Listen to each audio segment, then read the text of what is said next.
America has, I've said it before and I'll say it again, they have started a war of choice. They haven't yet convinced the world they absolutely needed to start, and they didn't have an off-ramp. There was no exit strategy. And so what you've got is a lot of really smart tactics, as in taking out one leader here and another leader there. But the political environment, the collateral damage of all this, is beyond calculation and is very much beyond their control. Hello and welcome to TrumpWorld. I'm Matt Frei in Jerusalem. And I'm Anushka Asthana in Washington, D.C. We are now in the third week of the Iran war. What did Donald Trump think was going to happen here? And now that it has, does he regret it? I think it is fair to say it's not going particularly well from a White House perspective, particularly given all that disruption to the Strait of Hormuz. And now we have a situation in which we are hearing that Israel has struck Iran's South Pars natural gas field. That's a huge, huge natural gas field. It's causing chaos in the energy markets already. Matt, how significant is this? Well, it's really significant. And by the way, it's not just Iran's natural gas field. It's shared with Qatar, which, of course, is one of America's best friends. Remember, that's the country that promised Donald Trump a shiny new plane when he retires. The Qataris are really upset by this because this is their main source of income. This is one of the most important sources of natural gas around the world. And at the same time, the Iranians, who've had a very rough few days, and we'll talk about that in a minute, have basically issued a statement just now saying that they will strike oil and gas installations in a number of states, including Saudi Arabia, Abu Dhabi, Qatar as well. I mean, this is a really serious escalation in a war that was already becoming a war about oil and the Straits of Hormuz. And on top of that, of course, don't forget that the Israelis in the last 24 hours have killed not just Ali Larijani, he was a security chief, he was the de facto leader of Iran. In fact, since the killing of Ali Khamenei, the supreme leader, he was perhaps the most important member of the regime to be taken out by the Israelis. They also killed the head of the Basij, that's the million-man army of civilian thugs that kind of patrol the streets. They're the guys who put down the demonstrations. There were plenty of people in Iran who were delighted with that. Then overnight, the Israelis also killed the intelligence minister. I think he's slightly less important to the regime. But killing Ali Larijani was a really big deal, not just because he was so important to the running of the country, but also because he was a guy that you might come in useful one day if and when the Americans and the Israelis actually have to talk to the Iranians to come up with some kind of political solution. We know that there'd been a lot of succession planning for the Supreme Leader. Do we know how ready they are to bring new people up each time one of these leadership figures is taken out? Are people feeling a bit more nervous about taking those roles, given the chance of imminent death if you do so? I'm sure they are. I mean, in the Iranian regime, if you're one of the leading figures, you're either dead or you're a dead man walking. And anyone, who's risen up to a position of prominence, I don't think can enjoy any assurance from the Israelis or the Americans that they won't become a target. So that kind of depletes your gene pool of talent right there. And even the new supreme leader, Mustafa Khamenei, remember, who was appointed, when was it, a week and a half ago or so? And that process in itself was quite interesting because it tells you about a real struggle going on within the reformers and the hardliners in the regime, or what's left of it. Even that guy, we haven't seen or heard since he was appointed. There were rumors yesterday that he was recovering in a hospital in Moscow from the injuries that he sustained when his father, his wife, and his son were killed by that initial airstrike on the day that the war began. But the Russian authorities have denied it, so we don't really know where he is. Perhaps even more importantly, the Iranian people don't know where he is. So they haven't heard from their leader. And I should also add, Anushka, that yesterday, when the death of Ali Larijani and Soleimani, the head of the Basij, was announced, there were many people on the streets of Tehran who were mourning and were very upset. And there were, flags with his face on it, being carried around the streets of Tehran and other places. There were lots of other people who were cheering from their balconies because these two figures were particularly associated with the brutal crackdown against the demonstrators at the beginning of the year. Let's just talk about the oil volatility, what's going on at the moment. The White House insists that it doesn't bother them. Donald Trump says, we make money when oil is sold, but clearly this volatility is a nightmare for the global economy. Just looking now, oil prices leapt to more than $108 a barrel following the original Iranian media reports that the facility had been struck. The Brent crude oil benchmark reached $108.60 a barrel around 1 p.m. GMT. That was 5% up on Tuesday's prices. And the benchmark UK gas price also soared. Whatever Donald Trump says publicly, and obviously now they have narrowed down what they say the goal of all of this is. Whatever he says publicly, it's clear that he's in a very bad mood, and we're going to come to that, particularly his relationship with European leaders. America is not quite getting what it hoped to get out of this in a quick way. But you're obviously in Israel right now. Are Israel getting what they want out of this? Up to a point, but let me just talk about the oil market and the gas market a little bit. I mean, when you speak to oil traders, people involved on the business end of this, what they're really worried about is unpredictability, this volatility, and things just spinning out of control. And that's what we're seeing this afternoon with the attack on that, massive oil field, the South Pass oil field, gas field rather. Because for the traders, for anyone involved in this industry, they want some degree of predictability. It's all about the time, right? How long will this thing take? They can maybe deal with a month of this, but not much longer. And here's why. Because first of all, if the tankers don't get through the Straits of Hormuz, then the amount of oil and gas that you have stored just builds up every single day. They run out of storage facilities. That means they have to shut down the production of oil and gas, getting the stuff out of the ground. That is much more difficult to restart once you've turned it off. That will take quite some time. And we're not quite there yet, but we may be getting there quite quickly. So this, the oil price that, going from $100 a barrel to 108 is almost irrelevant. I mean, it could easily go to 150 or even 200. There's a lot more room for volatility there, but it's all about the mindset of these traders. Now, clearly for America that started this as a war of choice, it's become a war of necessity to open up these Straits of Hormuz, which is why Donald Trump, was berating NATO yesterday for not doing enough on that. For the Israelis, there's a much clearer point to this war. Prime Minister Netanyahu has been going on about Iran ever since I interviewed him when he was Deputy Foreign Minister in 1989. And then since 1992, he's been saying quite clearly, we need to do something about the Iranian regime. He's finally found someone in Donald Trump, after all these years, who's prepared to play this game with him. And that is what they're into now, except it's spinning out of control. There are things happening here which they did not reckon on. And you may scratch your head and ask yourself why they are not as smart as the smart bombs they are dropping on all these targets. The Israeli public, and we've just been to Tel Aviv where, an apartment was taken out last night by a cluster bomb. I mean, cluster bomb that's falling onto Tel Aviv from the night sky is in itself an astonishing thing. So this poor old couple in this third floor apartment in a very residential neighborhood of Tel Aviv were killed because they couldn't make it down to the shelter in time. They were just too old. They found, the old man's Zimmer frame next to his body. But despite all that, the Israeli public is they're kind of on side. They think this is something that needs to be dealt with. Iran has to be taken out. Without that, we can never have a peaceable future. But then I talked to someone else who said, the first time I went to a shelter was at the age of 7 in the 1950s. I'm still in a shelter and I'm 73. So not necessarily believing that that's the outcome that you're going to get from this. Not really. I mean, I think some people obviously hope that this, like a lot of people, that this is the death knell for the Iranian regime. But as you know, Anushka, and I'd love to hear what the Americans are saying about this, the scenarios at the moment, the most likely scenarios are, and we've got evidence of this already, that the rump regime left in Tehran will be even more radical than what they had before.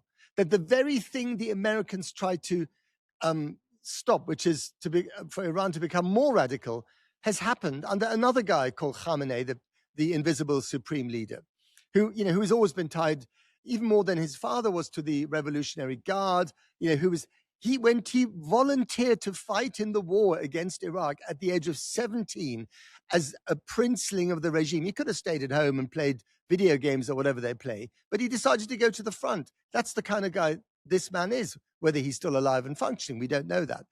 So I think, again, America has, I've said it before and I'll say it again, they have started a war of choice that they haven't yet convinced the world they absolutely needed to start, and they didn't have an off-ramp. There was no exit strategy. And so what you've got is a lot of really smart tactics, as in taking out one leader here and another leader there. But the political environment, the collateral damage of all this, is beyond calculation and is very much beyond their control. And I guess the people who really have their kind of hands on the lever at the moment are the people who are supposed to be out of power by now, and that's the Iranians. So what are they saying in America? Are they buying the president's line? Are they going along with him, or are they scratching their heads and saying this is Iraq all over again? Well, I think what is interesting in terms of the president himself is that if he's had the briefings, which we know have been given to presidents for a long time, then he would have known that a very real risk of this was that you actually ended up with a more hardened IRGC-focused regime, because that's what Americans have been warning about now. The other thing that's happening at the moment is that the kind of head of counterterrorism unit, Joe Kent, who was a kind of big MAGA figure on the right, somewhat controversial because he was linked to some far-right groups. There've been allegations of anti-Semitism around that. The very senior figure who will have seen the intelligence linked to this quit yesterday, writing a letter in which he said Iran doesn't even pose an imminent threat. Donald Trump obviously disagrees with that, thinks that they do pose an imminent threat. But it is very clear, whatever they're saying publicly, that, as I said before, he is in a furious mood. We've watched hours and hours and hours of Donald Trump speaking, and I've watched, events in the White House that make you think, oh my God, what is happening? And yesterday was another one of those days when he just let rip on European partners, particularly Keir Starmer, who seems to always come in for it, doesn't he? He's like, look at that bust of Winston Churchill. Well, he does now. He never used to. Yeah. He's no man like that. And I thought it was interesting that a really key ally of Donald Trump's, Lindsey Graham, Republican Lindsey Graham, put on X that basically he had never heard the president more angry than he is right now with European allies. And again, he's been on Truth Social saying they need to sort out the Strait of Hormuz, because, by the way, it's nothing to do with us. Nothing to do with us. We just started the war that led to this crisis in the first place. I think the thing with Americans, I'm sorry to keep saying it, is clearly there are big worries about this war, that the problem he's going to have is when his own base moves away from him. Apparently, Trump himself says my base are me, so they're not going to move. They are here for me. And I think the polls at the moment suggest that they are largely staying largely faithful to him for now. But I think it is a problem when people like Joe Kent, who's a big figure on the MAGA right, leave, even if he's not someone who viewers home in the UK and necessarily, he's not a household name for them. He was a key figure who Donald Trump himself had put in place. And there are others who are quite quiet. JD Vance, not saying very much about what he really thinks about this. Tulsi Gabbard, she's right now in front of an inquiry. And notably, let's see how much she does support the president on this. Can I just mention one little thing, a little detail, which is really fascinating. Do you remember the day Netanyahu and Trump started this war at the end of February? Netanyahu was on the phone to Donald Trump, and there was this book on the table called Allies at War, written by a former colleague of ours, Tim Bouverie, a historian. The point of the book is that there is a lot of that book about how Churchill again and again and again badgered Roosevelt to basically, fight on the side of the Brits in World War II, which of course they didn't want to do at first, and then Pearl Harbor changed all that. And the implication is, and I think that's why Netanyahu had the book there, that's exactly what he's done to Trump. So Netanyahu sees himself as the Churchill figure, fighting sort of on his own, the outpost of democracy and civilization, inverted commas, in the Middle East, in this dangerous neighborhood is Israel, little old Israel, even though they've not been behaving like a little old country at all. And then you've got their American friends on the other side of a vast ocean coming to help them out. And again, going back to the scene I saw today in Tel Aviv, where this very, very ordinary residential neighborhood was dealing with the fact that there were cluster bombs that are illegal. It is a war crime to use them, especially on civilian areas.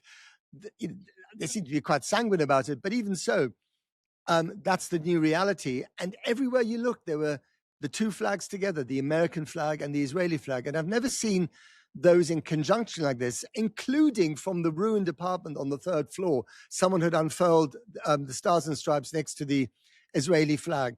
So they're in this together, except the person, the partner that's got the upper hand in this, I suspect, are the Israelis.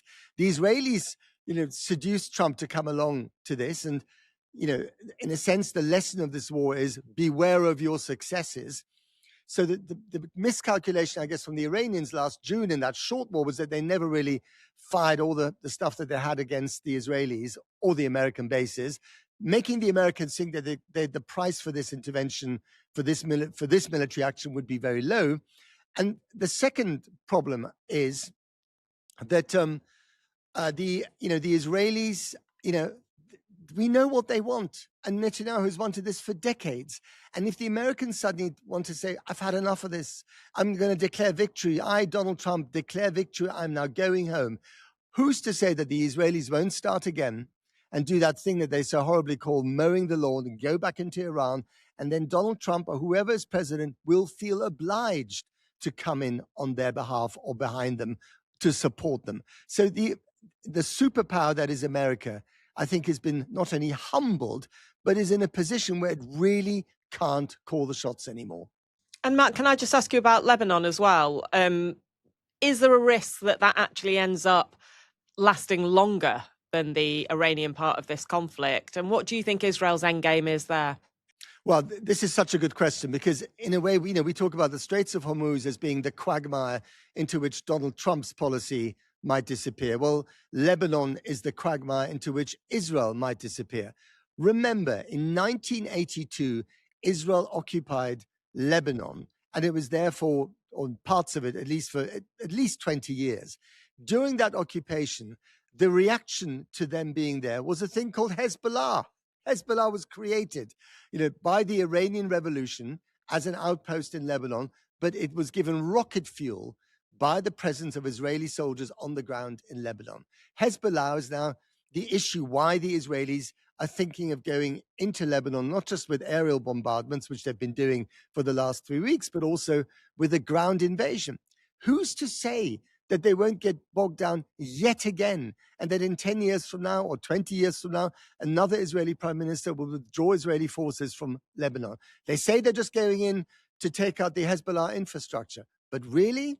I mean, how secure is that? And if they occupy southern Lebanon, from south of the Litani River, which is the kind of southern demarcation, if they occupy all that land, and de facto turn it into occupied territory like the West Bank or the Gaza Strip, again, you're dealing with another front and another burden of occupation that is really bad news for the people who can still live there, the Lebanese, but ultimately also really bad news for this country. Exactly what you're talking about, but in relation to Iran, which is, do you get unintended consequences? Where do you actually go when you start a war like this? Are you even in a position to end it yourself? Is what I've discussed with our guest, Professor Robert Pape of the University of Chicago.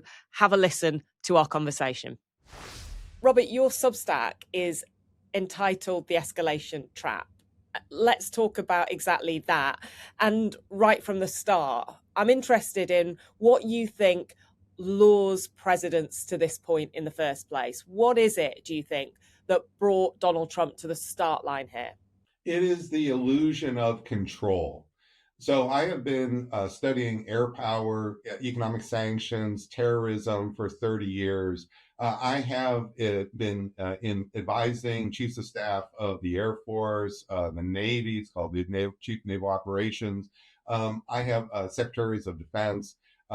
Every White House from 2001 to 2024, numerous other senators, congressmen, and so forth. And so I've been in the room as there have been PowerPoint briefings with bombing targets laid out and people with stars on their shoulders talking about 80, 90% success for tactics, destroying the bombs, possibly killing the leaders, or very likely. And what happens is an illusion, not the illusion of hitting the target, that is a reality, What I see is the illusion of control, the idea you can control all the dynamics of escalation from that point on, because it's really quite mesmerizing. I think it's just human nature to see they call it the awesome power of smart bombs. But what it does is it shocks and awes us as much as anybody else. And what that means is they don't worry about what the enemy could do back and the lashing back and so forth. They will maybe say those words, but I see it as the smart bombs produce the illusion of control. And I call it in a piece on the Substack, the precision illusion. And I really walk you through how that happens. And in this particular situation, do you think that what happened in Venezuela would have added to that illusion for Donald Trump? Do you think he was almost punch drunk on what he saw as military success there? Well, he said as much. He wouldn't have called it punch drunk, but he did say he's surprised that Iran didn't crack after what happened in Venezuela. And I think there's no reason to discount that. That's probably not the only thought he had going through his mind, however. So people are trying to put him on the couch and they're trying to understand, well, what's the one thought here? I'm telling you the thought that is not widely discussed, which is the precision illusion. All these others everybody's got, and they're just simply guessing and they don't really know. And Trump is Trump. He's often talking to the press and he just seems to say what's on the front of his mind all the time. So I really don't have I'm not a Trump watcher. I'm not a Trump, whisperer or something like that. I do risk assessment. So that's what I do. I focus on the big picture. And that's what we really need to understand, what's in front of us today. And so what is in front of us? If you're looking at the situation in Iran, what might they thought they could have achieved, and what are the potential escalations, many of which I know we're already seeing? Yes, but I've modeled the bombing of Iran for 20 years. I do this at the University of Chicago. I teach a class on strategy. The last class is a 90-minute essentially hypothetical bombing of Iran, which the last one I did was literally last May before the bombing of Fordow. And when we do this here, there's always 3 stages. There's more beyond the 3, but there's the initial 3 stages. And that's why I was able to publish them, the 3 stages in order before the bombing started on the Escalation Trap Substack. Stage 1 is you bomb Fordow and you bomb Natanz. We are going to be 90% successful with our B2s, our Moabs, our precision. We do double tap attacks. You disable the installation, but you don't get the enriched material. That's the key, because that's the strategic objective, is to disable that enriched material. Well, what happens is you don't have intel anymore, because the Iranians won't let the IAEA back, and that's your best. Yes, there's CIA, Mossad, there's humans, but this is always Swiss cheese when it comes to stuff like this. It's worse than tracking leaders. It's really hard to get good daily intel without the IAEA. So the bottom line is a year or 2 will go by and we'll come back for stage 2, which is regime change. And we're actually ahead of schedule, 8 months. And why would you do regime change? I always said this is how the regime change war in Iran will happen. It won't just be the bolt from the blue. It will go through stage 1. And why stage 2? It's because once you realize you can't get the enriched uranium and it's dispersing possibly, and you don't know where it is and could produce nuclear weapons, also radiological weapons, you are going to start to panic eventually. Your fear is going to drive you to do regime change. Try it. Well, that has a history over 100 years of never working.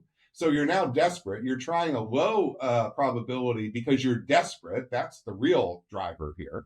And as you're desperate here, you see that it has not. This has been the normal failure of regime change through air power. You've killed the leaders, but you have hardened, made the regime more dangerous. Iran now lashes back and controls the Strait of Hormuz. Just think about that for a moment. It is able to ship its tankers through the Strait of Hormuz. 14 at least have gotten through since the war started. That is somewhere between 10 and 15 million barrels of oil it has sold, and it has received the proceeds of something like $1 billion to $1.5 billion. That's money in Iran's pocket since the war has started. That's power. If we understand what's happened side by side is the UAE, others, they can't ship any oil.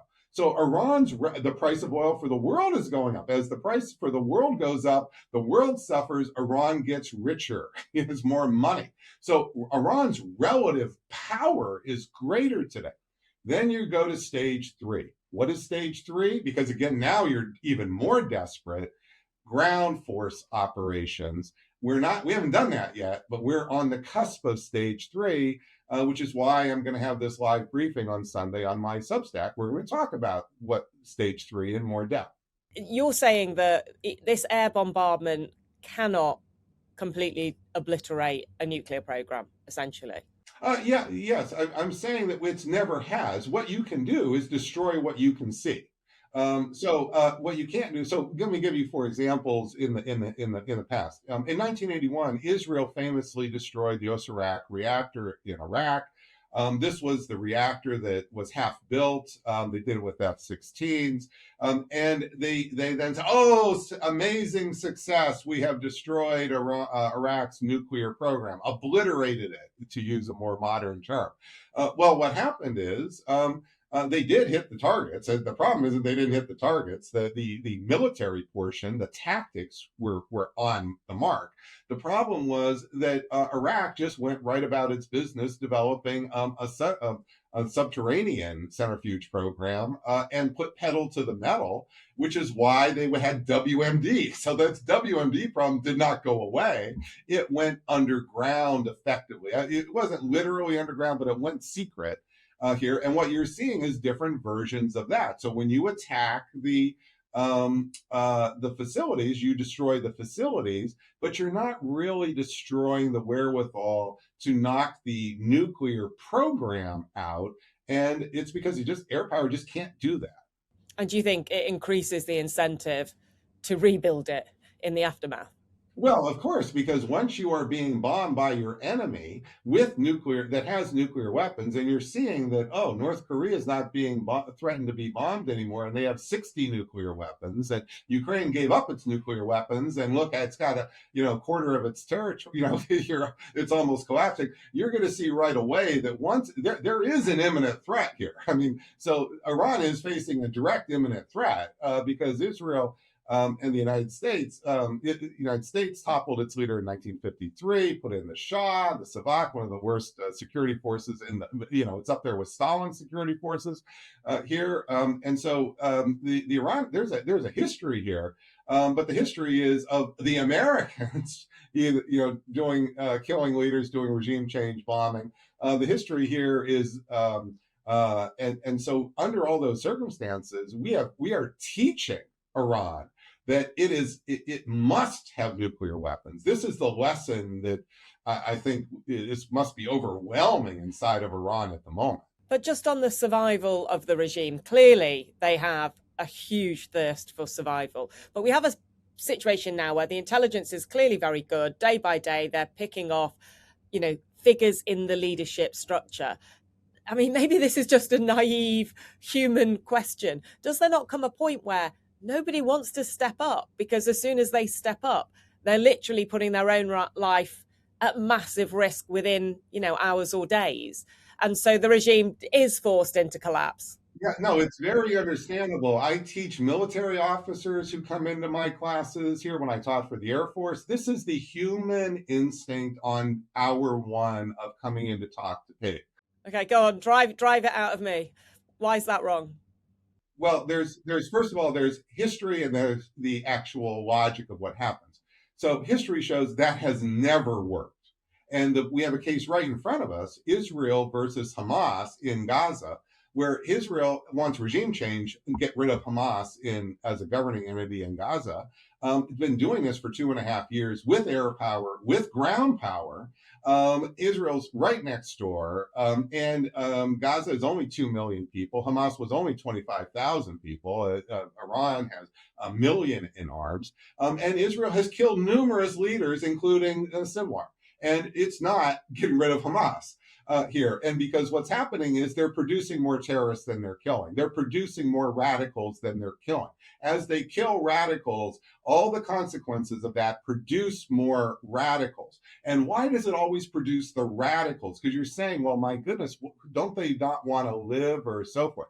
if you face an organization, I bet this is true in your organization, where it starts, the leadership is gone here and you need a new leader, you're going to pick leaders who are going to be aggressive for the organization to proceed.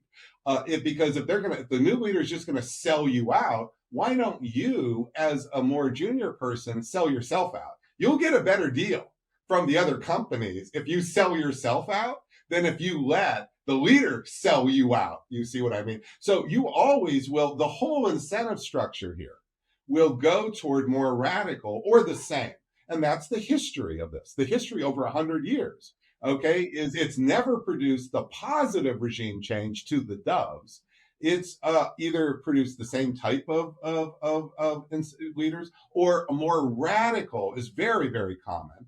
And that's because of this incentive structure that I'm describing. Now, let's say the leader, you got somebody who on a whim decided he was going to do something more dovish. Well, then you got the Brutus problem, and that's usually when they get the bullet in the back of the head in front of everybody in 5 minutes in the meeting. Somebody pulls out one of the guns in their holsters and shoots that person. We do largely know that a strong majority of Iranians don't support the regime. How does that play into all of this, in your opinion? Yes, no, I understand that the public may not know, but it's not true we don't know. And here's the key indicator to follow, and anybody can follow it, which is when you want to disagree with your leadership and you would like them to be killed, you can provide targeting intelligence to the Israelis. You can provide targeting intelligence to the Americans. So the fact of the matter is, that's what that humans is. So when we say that the Mossad, CIA are getting human, what they're doing is trying to turn disaffected people into targeteers for them. And you get a few. I'm not saying you don't get any, but you're not getting millions, and you're not getting enough to topple Hamas, because otherwise all of the Hamas would be dead. You see what I mean? It wouldn't just be these one-offs or these sequential. You'd be taking out all of them. And Hamas today, by the numbers, it started with 25,000. Israel's killed about 20,000 fighters. It now has still 25,000 because they're producing more terrorists than they're killing. It's just that simple. You see, this idea that we can't know, that's what I'm trying to show. It's not true we don't know. It's not true, oh, let's wait and see. We really do have clear indicators that would tell us, and the public can track them too. There's nothing special. There's no secret here. Just to go back to Venezuela that I mentioned at the beginning, Trump looks at Venezuela, and the reason he sees it successful is that he's taken out a leader, he's left the regime in place, but the regime is now marching to America's tune in a way that it didn't before. Is there a scenario where Iran, and clearly he thought there might be, but when he made the comments about, oh, we accidentally killed the people who might have taken over, is there a scenario in which some elements of the Iranian regime do a bit of a Delcy Rodriguez, or is that just him totally misunderstanding Iran? Let me zero in, if I may, onto the one clause that I think you got wrong in your statement about what just happened, which is the regime in Venezuela is dancing to America's tune, doing our bidding. Oh, I said that's what Donald Trump sees it as, but yeah. I'm sorry if I put words in your mouth. I just want to zero in on this phrase because others are using it as well. What the goal here was not just to somehow get rid of Maduro. The goal was to open new sources of oil, to have the oil companies go in and double or more the production of oil in Venezuela. If you go back and you watch the speeches, you'll see this was all about the strategic objective. So we need to focus on what is the goal, you see. Which to me is America's tune, by the way. But, you might disagree on that. No, but we're not getting, that's my point. My point is Trump abandoned the strategic objective. So what happened is, as I said on my X, and in real time here, as this was happening, we were never going to get this strategic objective. And I said the reasons are this, and I laid out the reasons in multiple posts, which is that oil companies have to do this with civilian contractors, and those civilian contractors would face enormous resistance and risk of death. And they won't die for Trump. They want a paycheck, not a bullet. And then 10 days later, the oil companies in the Oval Office on national television live said that indirectly to President Trump's face in the meeting in the White House. Maybe not the Oval one, it was another room, I think. But the bottom line is that it's not true that the Venezuela is this stunning success and you should rest on it and so forth. No, Trump had to, and then he called them babies, you'll recall. He said the oil companies are babies, just like he's saying the Europeans are babies here. Well, and the reason is for what I'm saying is that, and so what he did is he abandoned it, and then he shifted over to Greenland. So we kind of forget what actually happened here. It was a fail. So this was a tactical success, strategic failure, and that is the model of Venezuela. And just final question, if America declares victory in Iran and then walks away, what happens? What happens is President Trump will end up with a big political loss. This will be hugely consequential because Iran today, if he walks away, Iran will still be in control of the Straits of Hormuz. Iran's not just going to say, oh, well, President Trump decided to go back to conquering Greenland or Cuba, and now we're going to give the Straits back. So this will be a huge political loss. You see, this is why he's in a trap. I called it the escalation trap for a reason, not the escalation ladder, the escalation trap.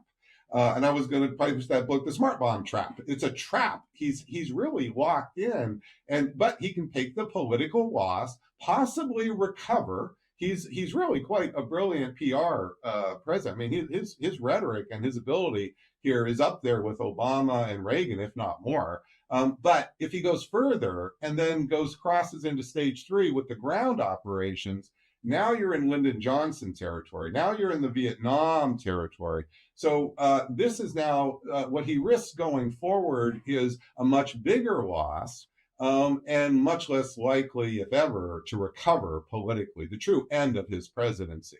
So these are the dilemma. These are the choices that are facing it. You lose big but recoverable now. You lose bigger, unrecoverable later. And these are why he goes back and forth. Human beings, this would be true probably for any human being facing this choice.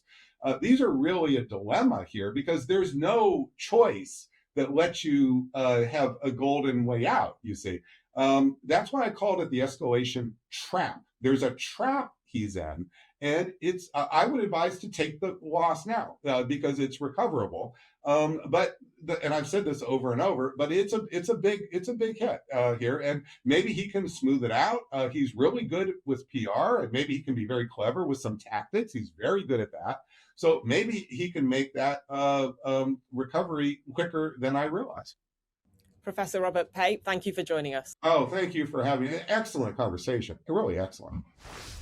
That was Professor Robert Pape, and I think that is all we have got time for this week. We'll be back next week. I think I'll be in Washington, D.C. Matt? I think I'll be here somewhere in the unholy Holy Land. I mean, who knows? It could be here, it could be Northern Israel, could be Lebanon, could be the Gulf states. I mean, I think it's fair to say that this crisis, this war is escalating. It's not winding down anytime soon. And if there's a theme to all the podcasts that we've done on TrumpWorld about this war, I think it could be unintended consequences, which sounds like a bit of a board game, but it's far too serious for that. That's it from us. That's it from me here, Matt Frei in Jerusalem, saying goodbye from TrumpWorld and Anushka Asthana in Washington, D.C. See you next week.